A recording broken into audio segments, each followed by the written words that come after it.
everything. I wanted to be like, my identity was so built in what I did. And so I was like, oh, I'm an athlete. I'm a D1 athlete. I'm a SEC D1 athlete.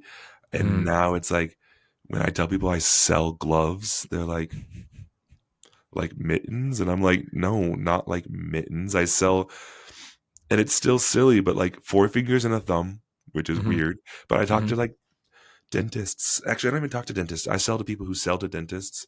Mm-hmm. And then they sell. I have other people who sell to like Pfizer, who's developing Yeah. pharmaceutical, like single packed sterile Yeah. gloves. And so it's a cool job, but then I'm like, okay, well, I sell gloves.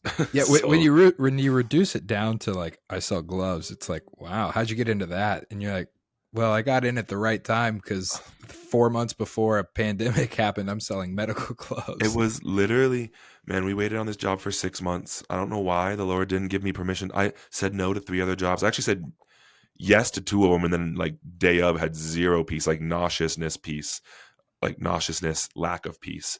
Mm-hmm. Um, my wife Because you told said me, no. because I said yes to them and I was gonna go, and Oh, I when I went to go, both Jess and I were like, we can't do this. We yeah. know that the Lord's asking us to wait on this job. I got hired in December. The world shut down beginning of February, Mm-hmm. and I would have been the first one cut at any of those other jobs because Mm-hmm. You're a new pandemic. guy. As a new guy, I was on high. I would have been on staff for like 3 weeks, Mm-hmm. 3 months, right? Mm-hmm. And instead, I bought my house because I sat in a Yeah. coffee shop and people were calling. It was so busy that I would pick up the phone. Someone would be like, "Hey, I need 500 cases of gloves." I'd be like, "Cool. I can't get them to you for 3 months because of the ports. Is that still?" And also, they're Mm-hmm. 5 times what they used to be Right. because we didn't gouge our margins. We just kept our margin the same, Mm-hmm. but the factories were giving us higher costs. So Mm-hmm. people were paying 5x, and it was like, but I make my money on gross revenue, so I know. 5x is Yeah. fantastic for me. Yeah. We bought our house. We were able to save for a down payment, get ourselves out of debt, like, and the Lord, and it was like a wink from God. Yeah. Um, It's just so such a, like, a story you can't make up that you waited around for a job for 6 months and it got the perfect job for a pandemic so that you guys could move your family forward. It's like only a thing that God would do. Like and it doesn't you make can't sense. make sense of it You at all. cannot like, and it's one of those things that like I think growing up, you're like you have an idea of what are the general jobs. Like, oh, I'm gonna go into medicine. I'm gonna go into Mm-hmm. business, but you don't understand Yeah, what business means. yeah, Like I never would have thought that someone sold gloves. In my world, it was like I went to the dentist and gloves were there. Like, but for there's real. someone who does that, right? Yeah. And that's like me now, and it's so perfect because I'm an introvert. Mm-hmm. Not from the I'm an introvert who's good at people, and so Mm-hmm. they wear me out though, and so I love them, but my job set up that um, I travel 3 to 4 days a month. So like Mm-hmm. at max on a normal month, 3 nights, right? Mm-hmm. I work from my kitchen table Mm-hmm. for the rest of it, Mm-hmm. and I got to be with my daughter for the Mm-hmm. first. My wife took her maternity leave, and then it was me and her every day, all day. And Yep. like, what kind of gift is that? Like, are you kidding me? That's amazing. Like, I got a job where I can hang out with my daughter for the first year of her life until she started Mm-hmm. moving and became a monster. Um, Just like that. just like that, you were crawling, and my life is over. Mm-hmm. That's such a gift. And then what you said though about like you just don't know there's a job for everything. Yeah, It's so true. The only thing I didn't know what people did for work. I just assumed everyone did what my dad did for the yeah. longest time. And like my dad, he was an electrician, so I just assumed everyone. I guess every guy wired houses, and then rich guys wore suits to wire houses. I don't I had no idea. Well, dude, But that's it's so true. it's even down to like in my world of business, I didn't realize there are literally people's jobs, their entire job is to go to places that manufacture chemicals and they sell wipers. And what wipers are literally like they are what they sound like. They are wipes to wipe the floor. Mm. That's their whole job. Yeah. They and they make good money doing that. And I'm Mhm. like there are people who How? sell there are people in the medical device industry who sell screws. Mm. Like the but they're sterile, clean screws, and they're worth thousands and thousands and thousands of dollars for a piece of metal that's going to go into someone's knee. You don't go to That's school and wild. study for that. No, no. Like how does that even Don't go to college. Go learn how to don't? sell something. Yeah, Unless just you're a doctor, please go to for the doctor or love of engineer. God, go to college. Yeah. Yeah, Everyone else, no. and a You'll just be. dentist. Could you imagine someone in your mouth like with a little soldering thing Well, without going to I don't school? go to the dentist. Have I told you this? No. Okay, so true story. When I turned 18, I told my mom I'm never going to the dentist again. Um, and so I didn't. And I told Chelsea that, and she freaked out. She's like, "You're going to the dentist? That Well, is your wife's disgusting." yeah. She's kissing you. What if her Yeah. tooth dies? So that's it. So I go to the dentist. It's been 10 years, 10, 11 years. Um, and no cavities, no plaque buildup, no nothing, not a thing. That's the Lord. There's the Lord. Yeah. Floss. I floss every night, and I brush my teeth twice a day, and I use mouthwash frequently. I'm like, not a thing. And you And so they also were don't like, you don't drink sugary drinks though either. Like you no, don't not drink really. pop, you don't drink No. and that's I think I didn't have a cavity for my first 21 years of my life, 22, Hmm. and then I played college football. I didn't go to the dentist during college because I was a college kid. Hmm. Um went to the dentist and they're like, "Do you brush your teeth?" And I'm like, "Twice a day." And I'm like, "I Hmm. floss every night. I Hmm. use mouthwash." Yeah. Like, "Do you drink sports drinks or do you drink soda?" I'm like, "I don't drink soda." I was like in the the thralls of my Hmm. eating unhealthy eating disorder type. Yeah. I I hate the word eating disorder, but it's what it was. Anyways, so I was like obsessively not eating what I perceived as bad in sugar. They're like, "What Hmm. about sports drinks?" And I played college football for 4 years. I was like, Yeah. every day. I Yeah. drank Yeah. so much Gatorade. Like I live on Gatorade. I'm like, I literally walk around with a Gatorade bottle all day, every day. Hmm. And they're like, "Do you brush your teeth immediately afterwards?" I was like, "No." And No, they're like, who who would does? I don't carry a toothbrush around. I'm not a psychopath. Yeah. And so they were like, you have 4 cavities, top and bottom, on each side. And I was like, sick. That's tight, tight, tight, tight. Yeah. No, didn't happen. Not a recommendation though that I'm giving. I just don't like the dentist. But But dude, I feel so like you should get double checked. Sorry. Like if someone tells you you have 8 cavities, go to another dentist because for all I know, I don't have any cavities and they're just drilling in my mouth and charging me a bunch of money. uh, So that could be true too for a lot. I Like, don't trust oof. anyone. Yeah. Dude, so remind me of your college football experience. You played 1 or 2 years at Vanderbilt before you transferred. A year and a half. So You played a year and a half. two spring balls in a fall. Yeah. Because Uh, I went in late. If you want to bring me on another time, we can go through the college recruiting process and how it's the worst thing that's ever happened to anybody that's ever done it. But I'd love to hear that. I went in December and did a spring, did a fall, did a Hmm. spring. Yeah. So And then you transferred to CSU CSU, and yeah, finished at CSU. my mom had Yeah. some health issues that brought me home, and Hmm. so Yeah. finished at CSU. Okay. Graduated in 3 years. I hate football. I love football now. At the time, college football in itself You're like, was I hate it. Which we're going to talk about, but 8 minutes and 45 seconds in, everybody, this is my good friend Mitch Parsons. He is our guest today on the Man I Want to Be podcast. When did we meet exactly? I think, when was the first YA. time we met? Was it at YA or Probably. was it a youth thing? It was YA back in Oh, Colorado. YA was first, Okay. because YA got me plugged into youth. That's right. That's right.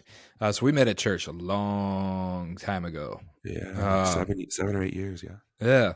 And then I got to be in Mitch's wedding. I was the shortest guy in his wedding. It's a funny, really, really, really funny picture. Everybody Man, in your wedding except I me did was you over so 6 foot. dirty. I'm so sorry. My best friends are 6'6", 300-pound shot putters, collegiate shot putters, Gigantic. and then it's Yeah. Keaton. Yeah. And how tall are you again? You're 6'4"? 6'4" without Yeah. shoes. I was wearing my dress shoes, probably like 6'5". And how old's your dad? Or how tall's your dad? 6 foot. Yeah. So here, little me at 5'8", you got all these real tall, and it's just right in the middle, midget me. I'm so sorry.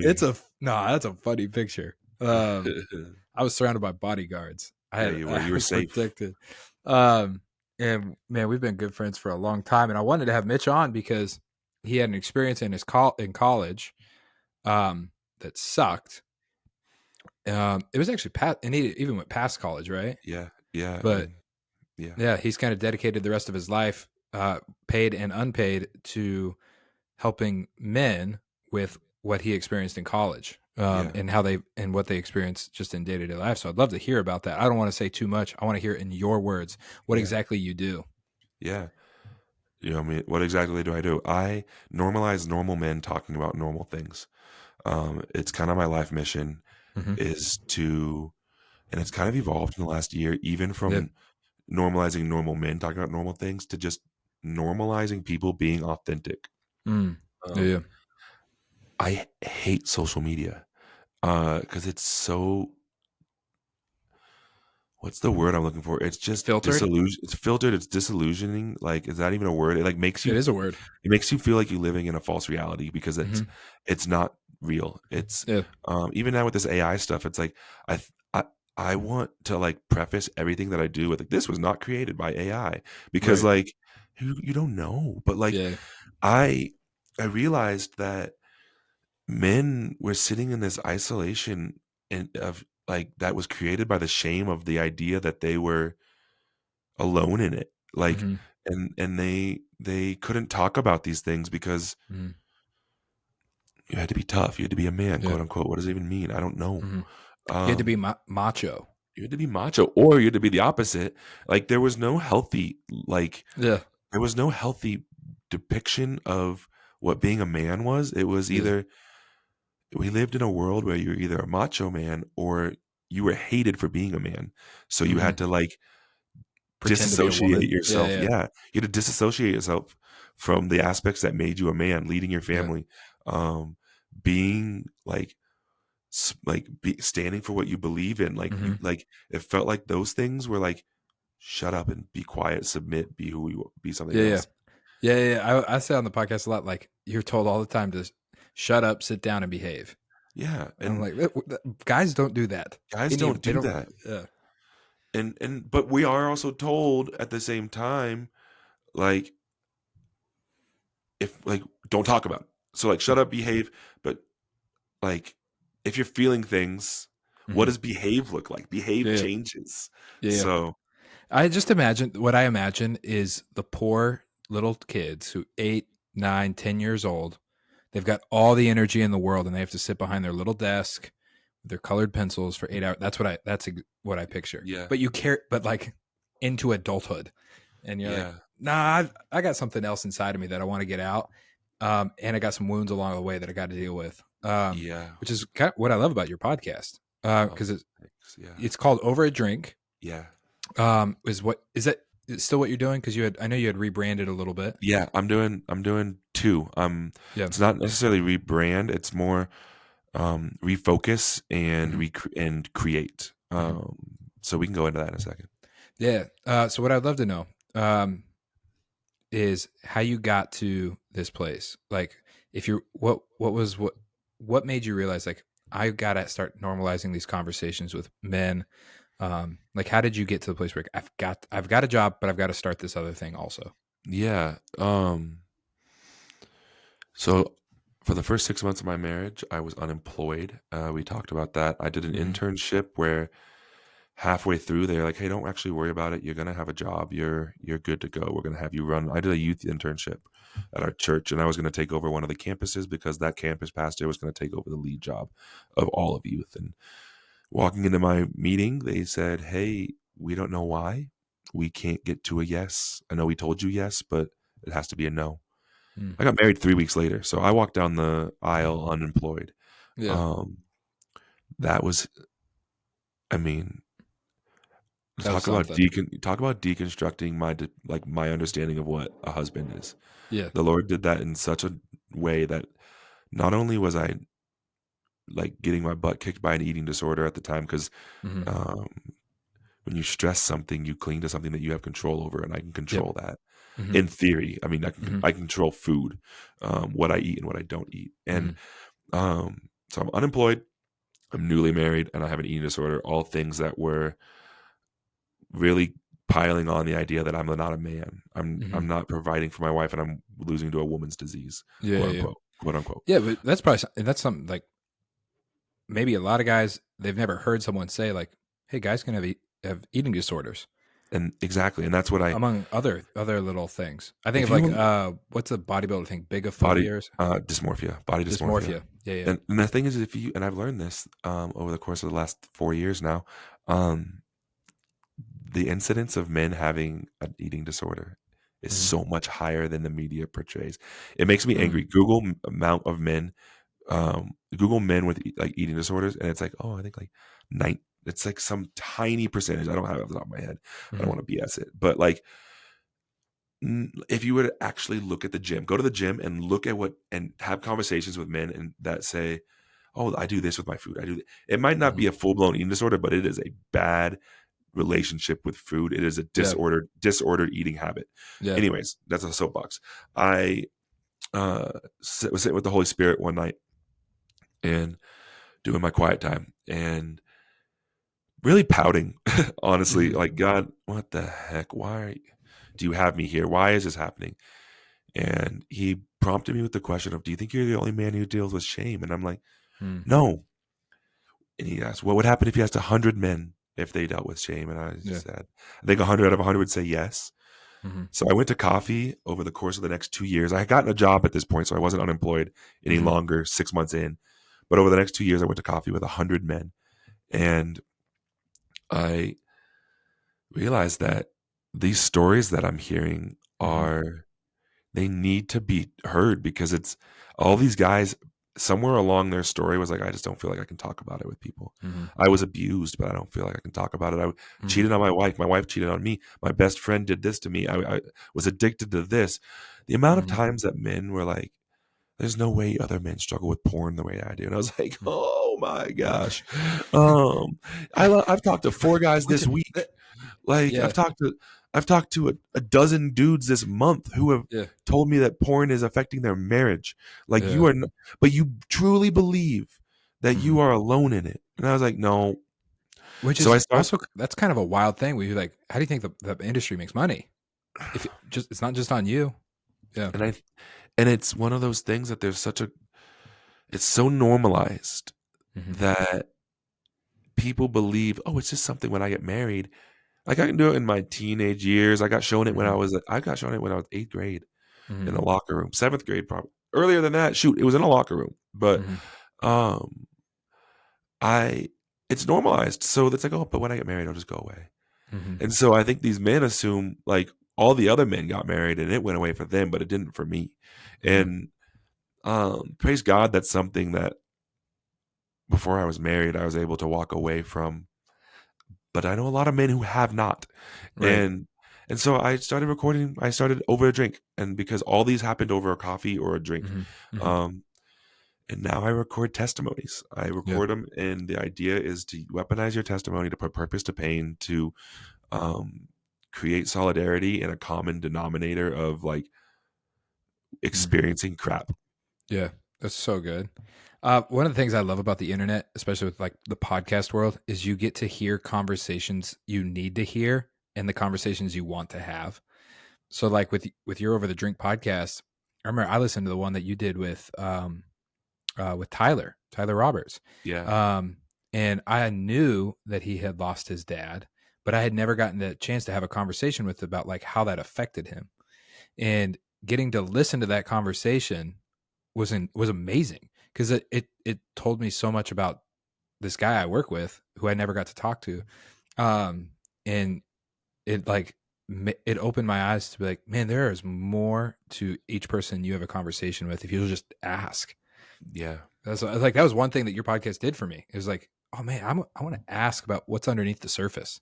And I think people are afraid to ask for fear of hurting feelings, but I think it's something, I think a core fundamental belief of humans is to be fully known Hmm. without being judged. And Yeah, so, like, and I think that there's nobody in my life beside, I don't even think my wife, there's Jesus that knows me fully and loves me. yeah, yeah, Like, but like, there's a part that you believe that there's no part of you that's gross, but there's some kind of shame attached to certain things, and it's different for Mhm. each brain Yeah. that they're like, "I'm not gonna share this because someone won't love me if they find out Yeah. about this about me," Yeah. and I truly believe that if you ask somebody, they will answer. Like, I love pointed questions. I love questions that most people won't ask, and, like, even last night, I was at YA, and I started talking with, a buddy that I had met at the gym, Mhm. and he was standing with 2 girls who were both Black.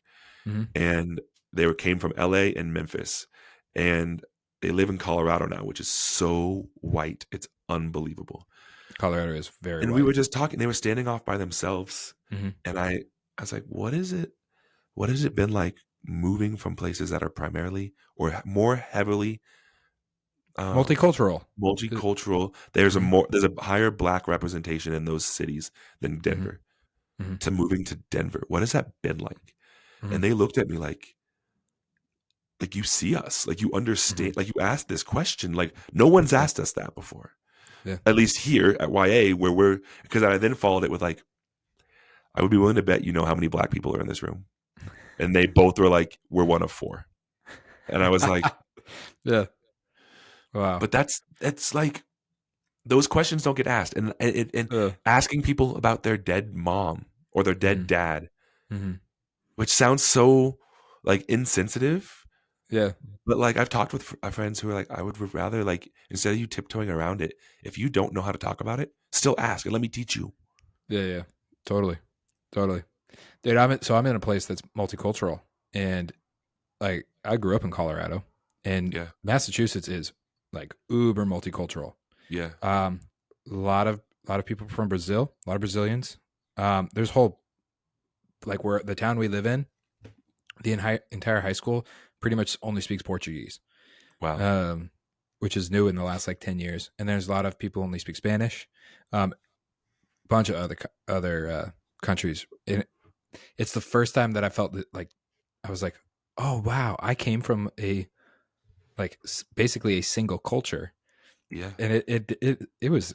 I'll tell you, it's something weird. It's sobering is what it is this bubble that you live in of people who look and think like you, and then Uh, you go places and you're like so my first time going into the locker room of Vanderbilt was eye-opening to me because I went to a high school where there were 4 Black kids over 2,700 people. mhm. Yeah, Like, you're in Fort I was Collins, in right? Parker. No, I was in Oh, in Parker, Parker. which That's right. literally, like and of those kids at my school, only one of them, both of their parents were Black. So it Mhm. was like and then you go to Vanderbilt, and it's like, I was like they were like the offensive linemen who were white and, like, the specialists, and Yeah. then, Yeah. like, me. Huh. So, like, all of a sudden, it flipped on your head, and you start learning these things that you're like, "I never even Mhm. realized that that's something that you experience." Yeah, yeah, yeah. You keep receipts when you walk out of the stores because you know you're gonna get questioned if you stole it or not. Mhm. What? I've never even thought about that. Yeah. That's wild. Yeah. That's a wild thing to think about. Dude, so you have this podcast, and then Yep. you have another one that you just kind of called Mitch Talks Mental, Yeah. because that's another passion point of yours. Yeah. Yeah. Do you want to talk about that? Yeah. So over a drink, the idea of it is to tell a testimony A, B, C, D. We take little, I call them little McDonald's stops. We take nugget stops. Like Mhm. I'll be like, hey, you said something. I want to ask you a question about that, but let's get back on the highway and keep going. Mhm. That was like the idea. Mhm. Um, it started I mean, you were part of this. You were the first one you were like the guinea pig for Mitch Talks Mental. I was. And it still was under the umbrella of Over a Drink. It was like just a different Mhm. episode version, Mhm. type. Mhm. We started talking about like for 30 minutes of like what's it like being a dad, which is Mhm. a part of your testimony, but then we would miss like, oh well, it's been an hour and 50 minutes now, so Yeah. like I gotta break this up into 2 episodes, Yeah. and so I started talking about I feel like mental health is so often talked about in such a way that it's only mental illness that's talked Mhm. about it. Yeah. Versus like healthy. Healthy. Yeah. Why can't Yeah. I be healthy? Why can't, Yeah. because I think people are like depression, anxiety, mental illness. And I'm like, okay, Yeah. yes, those are symptoms of being mentally unhealthy. You're right. Yeah. but they are not a definition of who you are. They are Mhm. something that you experience. And how can I get it so that I don't experience those things? Because Mhm. I am somebody who physically my body makes zero testosterone. I experience depressive states that are induced by my body because my hormones are Yeah. messed up. Yeah. I Do you think also that's from induce is that from football? Mhm. According Yeah. to my doctor, my eating disorder, essentially, I restricted my food for 2 years. I ate an 100-calorie, zero carb protein shake for breakfast, no lunch, two chicken breasts and broccoli for dinner every day. Um, That sounds awful. it was, but in my Yeah. brain, I would pour out the protein shakes they gave me. I'd pass out at practice. I got to the point where I'd have to be monitored by my coaches. I'd have to sit with them in Sheesh. the athlete hall, and they'd watch Wow. me eat. Wow. Um, so that messed me up hormonally. Yeah. And so I know for people who are chemically imbalanced in their head what it's like to be depressed. I get that. Mhm. I also get it when it's situational because I looked in the Mhm. mirror and I hate myself. Mhm. I get that. I get when I eat food and I have a panic attack because how is that gonna make me feel and how am I gonna Yeah. respond? So I get Yeah. anxious. Those are all real things, but there Mhm. are ways to be proactive. Okay, Mhm. health is health. Let's look at physical health. If I sit on the couch and I don't work out and I don't take care of my heart and Mhm. I eat crap, I eat processed food, yes, I'm going to put on weight and I'm going to be Mhm. unhealthy. Yeah. If I feed myself with everything on social media now, I've learned is some creator trying to create content to make you buy something. So Mhm. everything you're being fed Mhm. is consumer. Mhm. So I'm reading these things that are making me speed up how I live. They're making me abandon things that are important, family, friends, Mhm. faith. I Mhm. said that backwards. Faith, family, friends. Um, Yeah. Yeah. and they are devaluing those things and putting more value on things like making money, position, and title. Mhm. And Yeah. so I want to create a podcast called Mitch Talk Mental, where it's like the idea is the framework of it is going to be you're going to come on, Keaton, Mhm. and you told me 5 things that you learned about yourself in Mhm. fatherhood, 5 lessons Mhm. you've learned about yourself. The idea of it is to give people a chance to teach out of the life that they've lived about topics that are relevant and they are authentic. And so Mhm. I'm going to have someone come on and be like, "Hey, these are 3 things I've learned over my life about work-life balance and Mhm. how I kept my family first through a Yeah. lens of faith and I still was successful in the business world." Yeah. And then you learn from it. Everyone needs to learn. Like if you stop learning, you stop moving. Mhm. Yeah. That's so good. And um, I mean, you've done a really great job of that because I mean, you have found I'm successful enough to have the things that I want Mhm. without going, too far. Yeah. Without having to go, and you've created margin for your family. You've created margin to use your time and energy and story to help other men. Like it's not like you're just like laying around. You're like very proactive. You've got at one time I remember you're trying to start like 6 other businesses.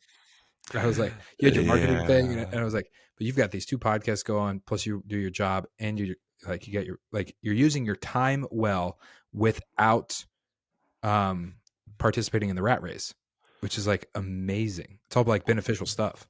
Thank you. And I also have to like balance that. I don't do a good job a lot of times. I've had to constantly check myself on it because a lot of those business things that I started Hmm. were out of an insecurity of like I need to provide for my family. And so I wanted Oh, to it was out of like I been want my there. wife to be able to stay home from work. Okay, well Hmm. how do I replace her salary? I need to increase mine. How do I do Hmm. that? Well, I'm good at looking at something and saying like I can make money that way. Hmm. It's going to take me a lot of work and a lot of time. Hmm. Yeah. And so I had like 4 jobs, all of which were Hmm. like contracted. I was brought in as like a marketing strategist for somebody. As I was doing small business marketing. I was working my job. I Yeah. um, was doing like freelance like web design stuff. Yeah. And the Lord challenged me because I was running out of time to do the stuff that I loved. Hmm. And He's like, "Do you need all that?" I was Hmm. like, I mean, that's a lot. "It's a lot, and Hmm. it's all me manufacturing." Yeah. Um, so here, I appreciate your kind words. Hmm. Um, but I'm not a superhuman. No, you're not. I You really tried had to to. you tried to be and scaled back. Oh, I tried to be. And here's what's so cool is like in God's providence, money is nothing, Mhm, literally less than nothing. And mhm, so I was working these other jobs and I'm like, God, my glove job is just not doing it right now. It's mhm, just not, I need this stuff to pay for margin. mhm, Um, I'm covering the baseline with my salary and with my mhm, commissions, but like that's baseline. mhm, I want to be able to go on vacations. I want to be able to do like not mhm, even vacations. I want to travel to see my you and I talked about the importance of being around grandparents. I mhm. want to go to Minnesota so that my baby can meet her be with her Yeah, yeah, grandparents, right? yeah. I Mhm, couldn't afford that. mhm, And so I was driving on the highway from Phoenix to Tucson on a work trip, mhm, listening to a Bill Johnson sermon, and mhm, the Holy Spirit is like, I was like, God, I don't have time to podcast anymore. I miss it. Why don't? He's like, mhm. because you're creating crap for that you don't need. Quit it. Like, and so I called Jess and I was like, I think I'm supposed to quit everything but Hourglass. Like, I think I'm supposed to not do Hourglass? it. Hourglass is the glove company. Oh, Sorry, got it. that I work for. Mhm, Um, I quit. They put in my 2 weeks for all of them. mhm, After my 2 weeks were up, I got a phone call from my bosses saying they wanted to have a 3-year review. They gave me a raise. They doubled my commission structure. They put in benefits. They like it was literally because before I didn't have benefits. I was living on. We're a small company, 4 people. mhm. Um, Oh, is it really only 4? it's Steve, Karen, Zach, me, I guess, and Stephanie, and then Okay. that's the customer facing, so 5, Yeah, and then we have a warehouse crew that lives in Benicia, right. California. Um, I needed Jess to keep her job. The whole idea was I was working so that Jess could quit, right? Yeah, yeah. But she was keeping her job, is keeping her job for the benefits. Well, they matched her benefits, and Wow. so God was like, "You were obedient. Thank Mhm. you for trusting me. Yeah, Here you are." Right? yeah. So good. Wow. And she ended up not quitting her job though, right? Yeah. No, she's still Yeah, there. She, yeah. and she will be. It Mhm. was just more that I was running my. I'm very much a forward thinker in terms of like Yeah. planning, and so Mhm. I was like, okay, we get pregnant. That gives me 9 months Yeah. plus a maternity leave to figure out how to double my salary. Yeah, yeah. You're like, "I And gotta get benefits. go." So I Yeah, better start doing that now because I don't yeah, want to be babies born. Mitch, go find X amount of yeah, money, yeah, yeah, right? yeah, yeah, So I was yeah. starting it then. Mhm. Yeah. Dude, that's wild. That is wild. Yeah, And now you don't yeah. have to live from necessity. No, Yeah. there's a book you talked about, Life of Lack or Living Without Lack, right? You read Mhm. it? Life Without Lack by Life Dallas Without Willard. Lack. Yeah. Psalm 23. That is an incredible book. You know what's crazy is I have Psalm 23 tattooed on me and I forget to live that way. Like how Yeah. silly is that? Well, Like that's what humans do. We oh, I forget. know. That's what the We are whole like that's literally what the book of like the Old Testament, like Exodus is like, yeah, hey humans, remember how good God is? And then you forget and he has to remind you and then over and over and over again. yeah. It only takes like a couple minutes. to forget. We are fickle beings. We really are. So fickle, dude. Uh-huh. Yeah, read that book by Dallas. I like it. Well, everything by Dallas Willard I read. I have a Dallas Willard shelf. He's like a favorite of mine. Um, so You're a nerd. I am a nerd. Yeah, I yeah, I love am a it. I nerd. like in the greatest terms. Like I Mhm. called yesterday. I was talking to another group of people. I was like, "You guys are all nerds," and I'm so jealous that you still get to be in school.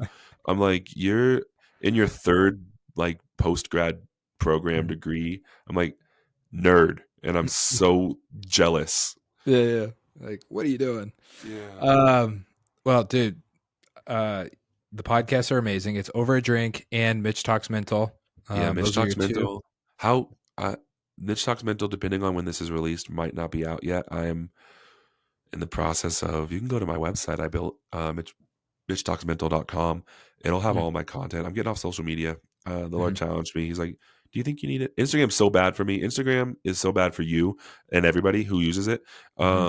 And Yeah, TikTok, we all know it and won't get off. exactly. And so I'm Yeah, kind of to the point where I'm like, I am willingly and choosing to worship this idol, and for mhm, the sake of like trying to grow my podcast. And I'm yeah, like, God is bigger than that. So I'm taking yeah, everything off. I'm keeping like site. There's so many memories on Instagram in terms of like captions and photos that I'm not going to yeah, delete my account, but yeah, like I'm not going to. So I created a website and I'm just going to rely on SEO to yeah. build Good for you. whatever the Lord's building. But so like Mhm. mitchtalksmental.com, and then on my podcast, Mitch Talks Mental, will probably be released here in the next couple weeks. Over a Drink has been Okay. around for couple of years, like 3 or couple 4 years. years. 3 years, But 2 years? it was like super heavy at the beginning. Mhm. And then then I had a baby. Yeah. So that'll kick you in the face. Hey, it does. And one of the things I do with this podcast, like sometimes I've had Noah on just because like um and I don't That's so edit. fun. Yeah, I don't edit and I don't proof text. I don't like make anything look professional. I try Yeah. very, very hard with what I'm doing, but I Yeah. don't go over the top to make it look perfect and professional because one of the Yeah. things I'm trying to communicate is your life will never be in an edited film. Your No. life is what it is, and sometimes your kids want to sit on your lap while you're working. And okay, 100%. let I them can't sit wait there. for Benny to Yeah, put together full sentences. yeah. Right now, she's like, "Shoe." And then she'll like, "Shoe." And I'm like, "You're saying something, but like Mhm. she She's knows in her that body." babble. She's in She's that in the babble babble phase. with an occasional dude. She knows the word boobies, so she'll Mm, like go in that's the good. grocery store and she'll be like, "Bah, bah, bah, bah, bah, boobies," and I'm just like, Benny, stop. That's Or funny. it's funny until she's yelling boobies in Costco. Yeah. That's not funny, but Or then uh, and her word for sock is sock, but with a C in the front. okay. I'm not gonna Noah. say it, but that's Mhm, like mhm. so that helps too. Noah. That was her. She said that same word that you just said, sock Yeah. with a C in the front, for milk for about a month. She used to go milk, milk, and then one day she just switched to sock with a C at the beginning, and we were like, Uh, oh, dude. and it There's was of just course some things. it was of course when she's getting acquainted with her grandmother and grandfather that she hadn't Um, really met yet. She just started or like, I promise we didn't teach her that, I would have been but like, "Yeah, I taught her that for you." I thought of that for you. It was for you. But dude, I ask every guy that I have on this podcast, Yeah. I ask them the same question. Um, Yeah. it's what kind of man do you want to be? Hmm. Um, I wanna be a man that's known for leading his family. Mm, Like, what so does that good. I wanna be a man that's known for that, and Hmm. that's what I think the Lord is blessing it in such a way in Hmm. my business Hmm. that my LinkedIn profile is me, my wife, and my daughter. Hmm. Because my working with me and being in business with me means Hmm. you're in business with my family. It Right. means that you're in business with my daughter who's in the background chirping. It means that I'm probably gonna move my appointment with you Hmm. for the sake of my wife has a doctor's appointment. I took a Zoom call, a Teams meeting while my wife was in surgery and I was in I was in the waiting room. Yeah. Like that's just what I want to be known for prioritizing family not only in my relationships but in yours. And so like Hmm. if I if I go out and visit a customer, I'm not going to take you Keaton just out to to dinner. Yeah. That's I'm gonna take you and Chelsea, and I'm gonna Hmm. offer to bring Noah. So Hmm. like when I go down to Arizona, I have a rep that I bring her husband, and her son, who's 3. Hmm. We go Yeah. to pizza. We go to pizza. When I go to Yeah. Chicago, I take my husband, her two, or not my husband, her husband, and her 2 sons, like out to food wherever Yeah. they want to. Like, and the thing is, for me, like I want to be known for a man who values family over anything. Yeah. Family, That's so family good. over. And, I mean, and here's the thing: is like not that it. I think that's so foreign in the business world that I think that Hmm. that people are told sacrifice Literally everything. everything for the Mhm. sake of, and then they can cut you. You are not worth what they tell you who you work Right. for. Hmm. They will cut you in a second to hit Yeah. the bottom line. Yeah. And I will not sacrifice a Hmm. moment with my family. Dude, I am going down to so I cover a big territory, 17 states. And Hmm. unfortunately in April there's 2 shows back to back that I have to go to that are a week long. Hmm. And I told my bosses I was like, "Hey, I'm either going to one of them Hmm. or I want to bring I have an idea." I wasn't demanding to my bosses, it was in respect, but like I was like, Yeah. "I Yeah. have an idea that Hmm. will let me go to both." I was like, Yeah. can I will pay for the flights. Hmm. Can I bring my daughter and my wife down to Arizona? They'll hang Hmm. out at the pool during the day Yeah. and I'll go home to them at the end of the night. Yeah. And So good. otherwise, I'm not going to be away from my family for 2 weeks straight. Like that's just it. Literally would have been Monday to Friday, and I'm like, I'm not Mhm. doing that. Yeah, So that's what I would say. I want to be known as a man I love that. who it's family and it's faith. Like I'll talk to you about Jesus at any point. I I I do it. I can't say unabashedly because I know that it's not necessary because I do it led by the Holy Spirit. So I'm gonna say Mhm. tactfully, Holy Spirit tact. Yeah. Um, I have a watch that I have a timer that goes off every 20 minutes and reminds me to pray. Mhm. Um, just and sometimes just like, hey God, what's up? Just checking in, like Mhm. realign my heart for this conversation, right? Yeah, yeah. Um, I can't pray continuously. I'm not that good yet. But Well, if you I'll figure be it out, let the rest of us know. yeah, I'll let you guys know this code just every minute on my phone. And that wouldn't Mhm. even be continuous. Can you imagine? Like, gosh, as I snort into the mic. But Mhm. I think bringing faith into work, I hate that work, faith, and family have to be separate, and I don't believe Yeah. that they are.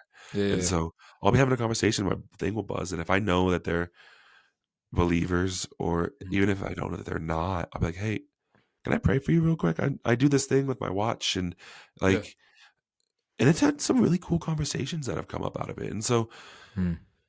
I think That's amazing. it's fun. It's like a good Yeah. little game. There's times when I'm like, hope I don't keep track of my watch, and I'm like Mhm. talking with someone. I'm like, please buzz, please Mhm. give me an excuse to pray.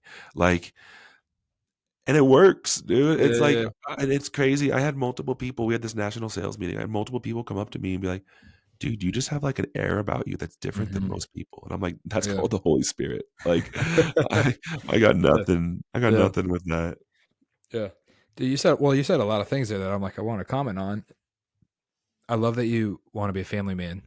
Um, I actually think so. I was for this message I'm working on for the church. I was doing some research, and I wanted to know, the motivation channels on YouTube, Yeah. like why 2% succeed and 98% don't, and they always have like really rich guys in music, and they're telling you to sacrifice literally everything for your goal or dream or success or money or whatever.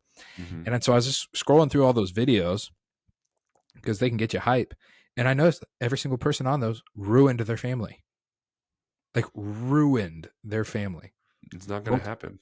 yeah, yeah, you're like, wow, you literally sacrificed your family to Moloch and the gods of Babylon and all that. And I was like, I think there is actually our generation, and I think the generation after, because people like you and me are bound to get people realigned with what's actually important. We'll have like a revolt to that, where they're like, Yeah. no, I think I'm going to try to figure out how to work in such a way that I can be with my family and not away from my family. There was one of my favorite um, father books that I've read. I let my dad borrow it. I read it. I couldn't put it down, but he had this chapter about father entrepreneurship, Yeah. where fathers should figure out how to start some sort of business so that they can work from home. And I was I like, would that's yeah. genius. Yeah. Yeah. It's one of those things that I'm like, okay, you say you have these priorities, but does the way you live actually show that they are priorities, or is Yeah. it talk? Yeah. Like, and I mean, I don't mean to pat myself on the back, but like I sat on a plane and Hmm. I thought at first I thought it was I didn't it's kind of you can talk to me about this and tell me what you think, Hmm. but I feel like so the enemy is called the god of this world a lot of times, Hmm. and I believe actually in Ephesians.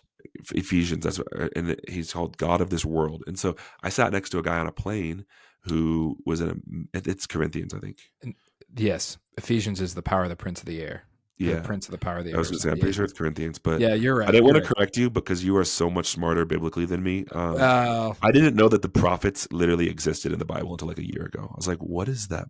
Nahum? What is that even? Is that even a book? I'm like, Nahum. Nahum? Yeah. What? In him? You mean the clothing line? But I sat next to a guy and he legitimately on the plane offered me a job that would have made me. We just started talking and he's like, I like. I, I don't know what he liked about me, Hmm. but he's like he was the turns out he was like the VP of sales for the globally for this massive company. He goes, if you ever want a job, he goes, it's yours. Hmm. And it would have been like three times, at least 3 or 4 times what I make Hmm. right now. Yeah. but I would have had to work out of an office. I wouldn't have been home. I would have Mhm. right now. I'm keeping this job and I'm pouring and investing into this job to be a place that when my daughter has a recital or a Mhm. soccer game, Yeah. I'll be there. And I Yeah. set my own schedule and I'm never Yeah. going to miss one. Yeah. Like I set my travel in a way that I Mhm. look at my calendar and say, "Oh, I need to Yeah. be in Chicago next Yeah. month at some point. Do I want Yeah. to go the first week, the second week? Do I want to go Mhm. Monday through Wednesday? Do I want to go Wednesday through Yeah. Thursday?"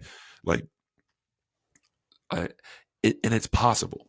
Mhm. I think it's possible if you take the power off of the keeping up with the Joneses and you Mhm. prioritize Yeah. being in your family. Mhm. Yeah. Absolutely. Look inward instead of outward. Yeah.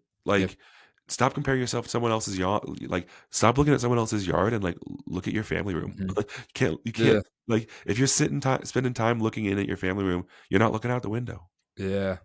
So I actually decided this morning I was going to go a different direction with my sermon, because I'm preaching on dating next week. Yeah. But the original direction I wanted to go, and I think it's one of those messages like this needs to marinate for a little bit longer, Yeah. before I'm ready to actually give it. But the message that I was focused is called "Don't Fall for Nabal," and Hmm. Nabal's he's in the Old Testament. David encounters him. David's ready to kill him because he's such a disrespectful. He's kind of a prick, is what he Yeah. is. He's Yeah. married to Abigail.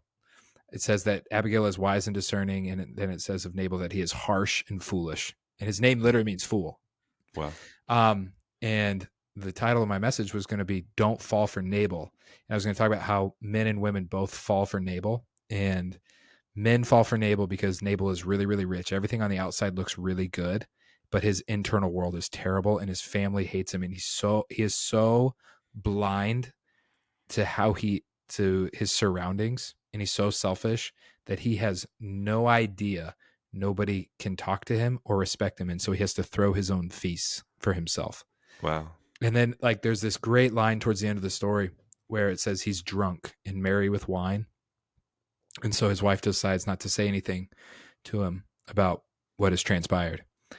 And then it says he when the light came in the Yeah. morning and the wine left him, almost like almost like something happened to him that was more than he just sobered up. Yeah. Like from the alcohol, it's like he sobered up to life. And his wife, it says that that Abigail went and talked to him, and it says his heart died inside of him. He became as a stone. And I think so many guys later in life they put all of their eggs into trying to pursue the wealth and the success and having the outward appearance of someone without taking care of the internal stuff and the stuff that's more important, like your family. Yeah. And one day they wake up and they sober up to what their life has become and they die on the inside. And the Uh, rest of their life is spent as a stone of a man. And I'm like, don't do that. no. Like, Well, and it really comes down to like what do you define it like what do you use to define happiness? Like yeah. I have been so marginally living in terms of like probably putting together some credit card debt that I shouldn't have to like Hmm. try to not live marginally, right? Yeah. But I was so happy because Hmm. I was spending time with my family.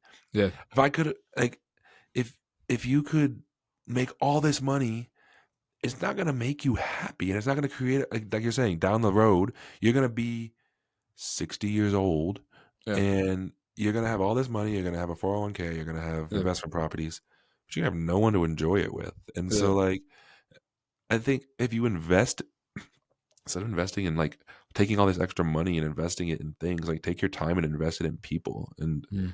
that that to me is like so much more valuable in terms but that's I say that with like I had to be taught that and I even don't Right. practice it sometimes because I'm like I really do wish I had my big truck still. I miss my truck. You did have a great truck. Oh dude, and then I took an unpaid internship and a truck payment Mhm. went But so like like one of the things we've learned from you today is like if you put the right things first, God takes care of the rest.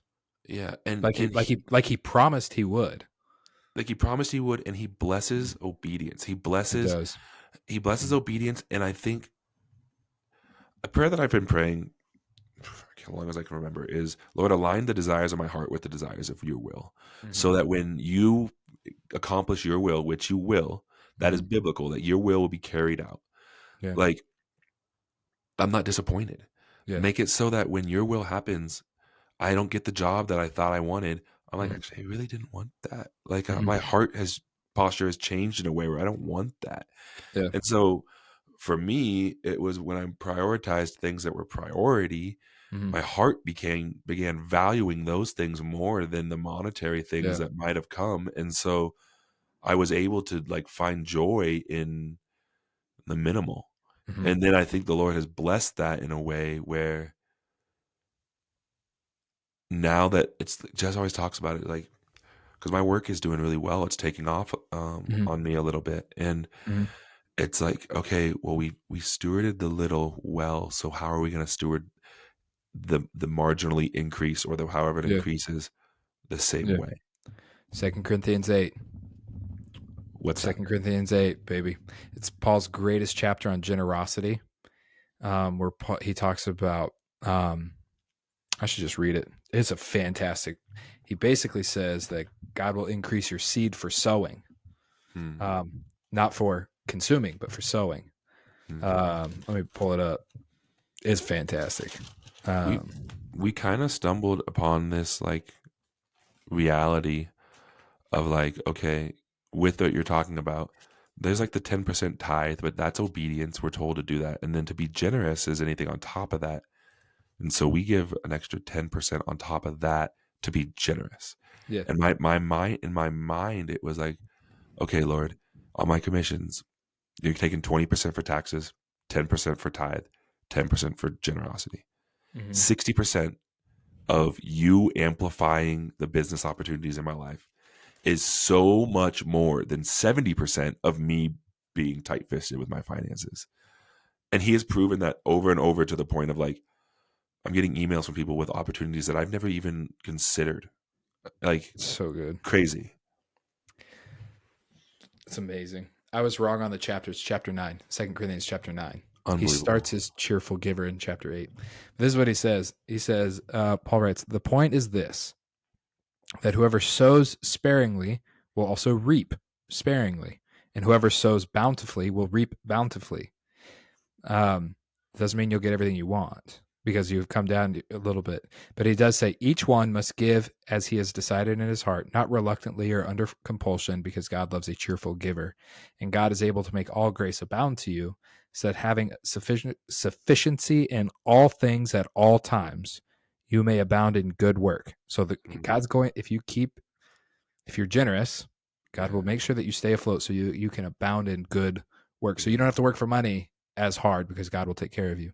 Yeah. And then it says, he who supplies seed to the sower and bread for food will supply and multiply your seed for sowing and increase the harvest of your righteousness. You'll always have enough bread for what you need. And the increase comes so that you can sow. You can Yeah. continue to do that good work that builds people, builds God's kingdom, and Yeah. he will increase the seed for sowing That's and increase the harvest of your righteousness.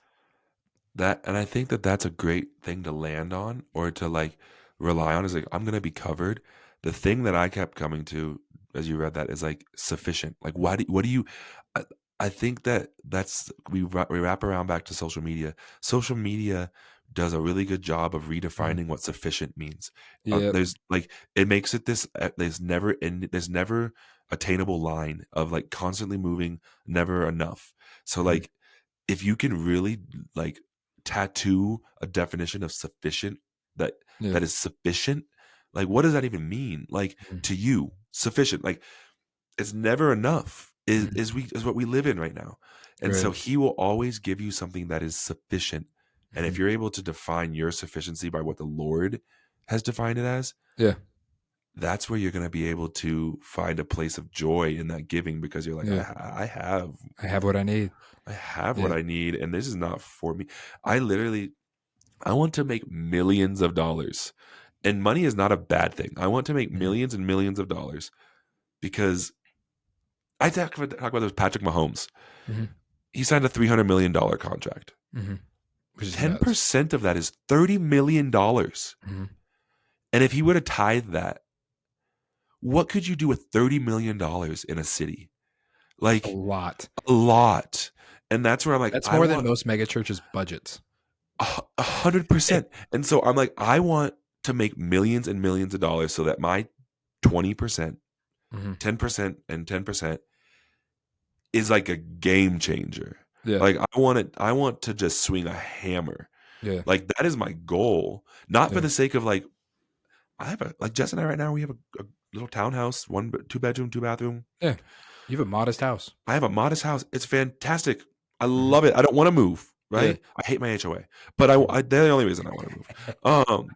But Amen. like if my salary right now were to quadruple, we wouldn't go buy a new house. I wouldn't Right. need it. Yeah, yeah.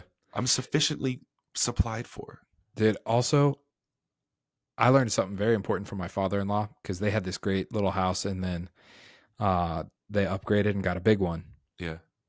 And the current, because we live with them right now Yeah. until we figure out where we're going to live. And the house that they have it's gigantic. And the way it's set up, it's got a lot of walls and a lot of floors. Yeah. And he told me, he's like, the house is big, but you know what? When we moved into this house, our family was not close anymore because everybody got to Mm, be in their own space. And now he told me that a couple of years ago, and now that we live there, I'm like, I get it. I get it. yeah. Yeah, I'm Yeah. like, I don't want that. So, but dude, Mitch, this has been a great conversation. I'm so glad you came on. I could talk to you for hours, and you just We need to need come visit some Boston sometime.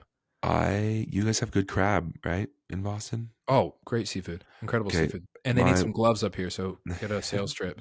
here I I I'll just move out there. That's fine. Do they need a worship leader? You guys need a worship leader? Probably not. Probably not almost every actually every single worship leader here at the 3 campuses is a volunteer. Well, she can volunteer. Just Yeah. can be a stay-at-home mom. Yeah. Just kidding. If she wants to do Uh, kidsmen though, or because I think they want to add a second kidsman or a marketing director. she did say yesterday that she loves kids, but she could never work with kids. She's like, I don't have the patience, and I Does she? agree. I don't have the patience either. I Yeah, love kids more than I love, but uh, hey, not the whole that's a thing. special anointing. That Yeah, is a hundred this, percent, hundred but percent. dude, It sure thank you is. for I don't having think I'd me. do it. Oh, it's been I, good. I'm honored to have been asked to speak into your podcast by someone that I respect so highly is such an honor, and so I appreciate Thank you. you. Thank you. The way that you lead your family, the way that you live the life that you do, is an example for men Mhm. and for people. And I really appreciate that. So, Well, thank you. thank you. Thank you. I've received, fully received. Thank you guys for tuning in. If you don't mind, share this with a friend. And until next time, this is the Man I Want to Be podcast.